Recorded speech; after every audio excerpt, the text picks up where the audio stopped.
So, kleine Review zu dieser mechanischen Tastatur. Erstmal, man sieht hier natürlich diese schwarzen Tasten. Die sind nicht original, die gehören nicht dazu.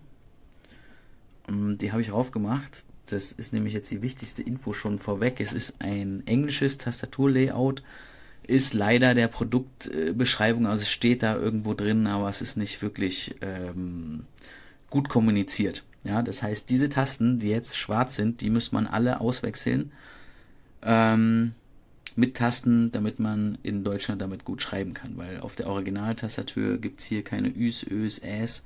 Wenn man draufdrückt, kommt natürlich trotzdem Ö, aber der Buchstabe oben drauf ist ein falscher. Ja? Also um das vernünftig benutzen zu können in Deutschland, brauchst du Tasten. Wenn du noch irgendwo, wie ich, eine alte mechanische Tastatur rumliegen hast, die du nicht mehr brauchst, dann ist das super. Machst die Tasten ab, machst sie drauf, funktioniert, ist alles kompatibel. Ähm, und fertig ist das Ding. Wenn man allerdings welche dazu kaufen sollte, macht es keinen Sinn mehr, weil so eine Tasten kosten auch 20, 30 Euro. Das ist Quatsch. Kabel wird verbunden einfach mit einem USB-Kabel. Hier ist ein Kabel dabei, das habe ich jetzt gerade nicht da, das ist aber völliger Schrott. Also das ist so ein steifes Kabel, das willst du nicht über den Schreibtisch liegen haben. Ja, ist sehr schade, dass man nicht einfach hier so ein flexibles Kabel dazu geliefert hat. Leuchtkraft ist in Ordnung. Das ist hell, man sieht die Tasten im Dunkeln. Das durch den Bildschirm hier flimmert es jetzt gerade ein bisschen. In echt flimmert es nicht, sondern ist natürlich ruhig. Die Tasten selbst, also das Drücken ist gut, ist eine mechanische lineare Tastatur, muss man wissen.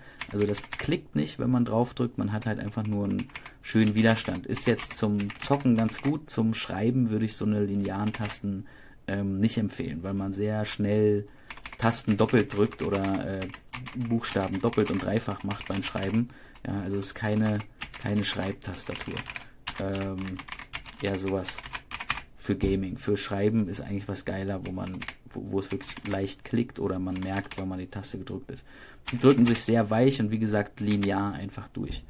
Also die Switches darunter sind gut. Die Tasten an sich, muss ich sagen, finde ich ein bisschen billig. Genauso wie das Gehäuse hier. Das ist alles, ja, wirkt nicht so wertig. Ja. Bisschen billiges Gehäuse, bisschen billige Plastik bei den Tasten. Ich hätte mir hier so einen Gummiüberzug, wie das hochwertige Tasten haben, gewünscht. Das ist irgendwie cool. Hat die leider nicht. Da finde ich auch den Preis dann irgendwie von knapp 60 Euro bisschen drüber. Also dafür müsste es ein bisschen wertiger sein. Ja, dann haben wir hier noch oben Lautstärke-Knopf. Der ist auch ein bisschen, ja, ne, sieht man ja, wackelt ein bisschen flimsy. Also ich denke, du kriegst für 60 Euro eine bessere Tastatur. Was ich auch schade finde, ist, die hat zwar verschiedene Lichtmodi, dass das hier blinkt und Wellen durchgehen und was weiß ich, macht ja kein Mensch. Aber sie hat halt keinen RGB. Ne?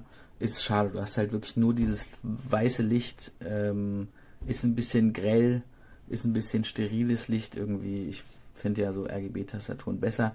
Ja, also für 60 Euro, dass es nicht kommuniziert ist, dass es ein englisches Layout ist, finde ich nicht gut, um das nochmal zusammenzufassen.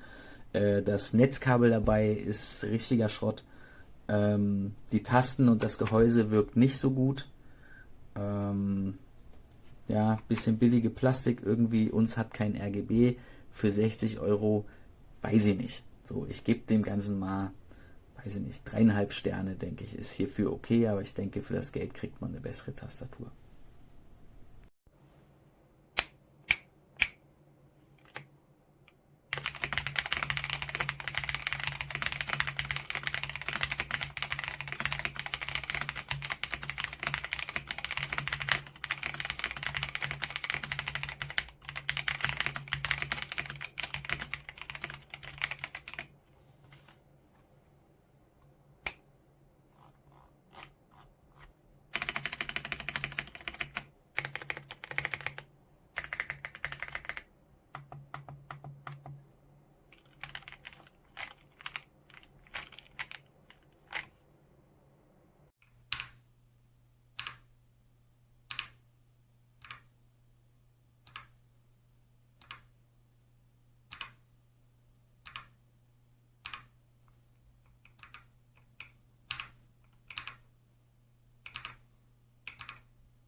Tiene.